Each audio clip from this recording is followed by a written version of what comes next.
Et en fait, en arrivant au MIT, j'ai découvert un écosystème très dynamique où la plupart, où tous les jeunes, ou beaucoup de jeunes avaient envie de changer le monde, en fait, étaient passionnés par la science, les technologies, et voulaient faire quelque chose de la science et de la technologie. Et j'ai trouvé ça dommage, en fait, qu'en France, on n'ait pas cette émulation au sein des jeunes ingénieurs, des jeunes scientifiques, que les parcours scientifiques sont un peu dénigrés. Aujourd'hui, on a souvent des clichés sur la recherche, et c'est un peu dommage. Et donc, j'ai monté une association il y a 3 ans qui s'appelait SEO Network, Science Innovation Entrepreneurship Network, pour en fait essayer d'un peu de ramener l'écosystème et de créer un écosystème à Paris comme celui que j'avais découvert à Boston. Et donc le but, c'était vraiment de créer un écosystème interdisciplinaire où les gens qui font des études de business discutent avec les scientifiques, avec les ingénieurs, pour en fait sortir les technologies des laboratoires. Parce que trop souvent, les scientifiques restent dans leur laboratoire et ne pensent pas à transformer leurs inventions en technologies qui répondent à un vrai problème. Et là, le but, c'était vraiment que ces scientifiques rencontrent des entrepreneurs, des businessmen, des ingénieurs et arrivent à formuler des startups sur des projets scientifiques et technologiques. Et donc on a créé des conférences, on a fait une quinzaine de conférences où il y avait à peu près 200 personnes qui regroupaient, en fait, justement, on essayait de regrouper tout cet écosystème sur Paris qui était très interdisciplinaire, et on faisait intervenir des chercheurs, des entrepreneurs, des investisseurs. Et on ne faisait pas les cours du tout théoriques, mais on faisait des retours d'expérience, puisque c'est ce qui marche le mieux pour donner envie aux jeunes d'entreprendre. Et donc ça a très bien marché, et cette année, on a décidé d'aller beaucoup plus loin. Parce que j'ai fini ma période en fait aux États-Unis, et là je suis en train de finir ma thèse en France. Et donc j'avais un peu plus de temps, et j'ai décidé de recréer la compétition du MIT, qui est le MIT 100K, qui est une compétition assez élitiste, puisqu'elle est seulement destinée aux étudiants du MIT.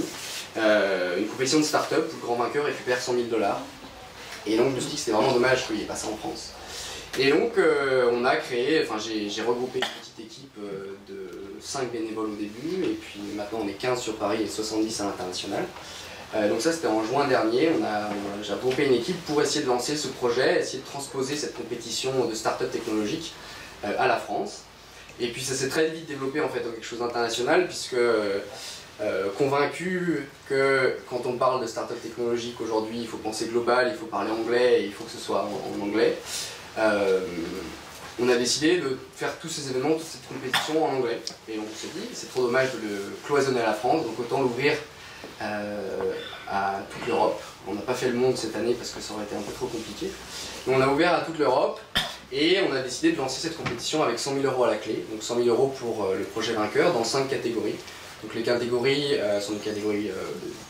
donc la compétition est ouverte à des projets qui sont basés sur des technologies innovantes, donc dans la biotech, l'énergie, le big data, l'IT et la robotique. Donc on a ouvert à ces 5 catégories, et on a ouvert la compétition en décembre pour réussir à avoir un reach vraiment international et pas être que franco-français. On a déployé un réseau, en fait on a essayé et puis on est arrivé à regrouper autour de nous un réseau d'ambassadeurs dans le plus de pays possible. Donc là pour l'instant on a 52 ambassadeurs dans 36 pays qui sont des gens bénévoles, comme toute notre équipe, qui ont organisé des événements. Donc on a eu 38 événements en tout qui ont été organisés pour rassembler les communautés interdisciplinaires, donc rassembler les chercheurs, les ingénieurs et les gens du business. On a même des artistes, tout ce qui est développeur, donc pour les rassembler et réfléchir à des projets innovants. Et ensuite, ils ont fait un événement pour en fait promouvoir la compétition. Et du coup, depuis décembre, on a reçu plus de 1300 candidatures de 56 pays. Et on a sélectionné 25 semi-finalistes au mois de janvier, fin janvier. Et donc ces 25 semi-finalistes proviennent de 13 pays différents en Europe. On a des gens de Suède, du Portugal, de Bulgarie, Lituanie, de France, de Suisse, d'Angleterre. Donc c'est assez génial, on est vraiment arrivé à avoir des projets très très européens.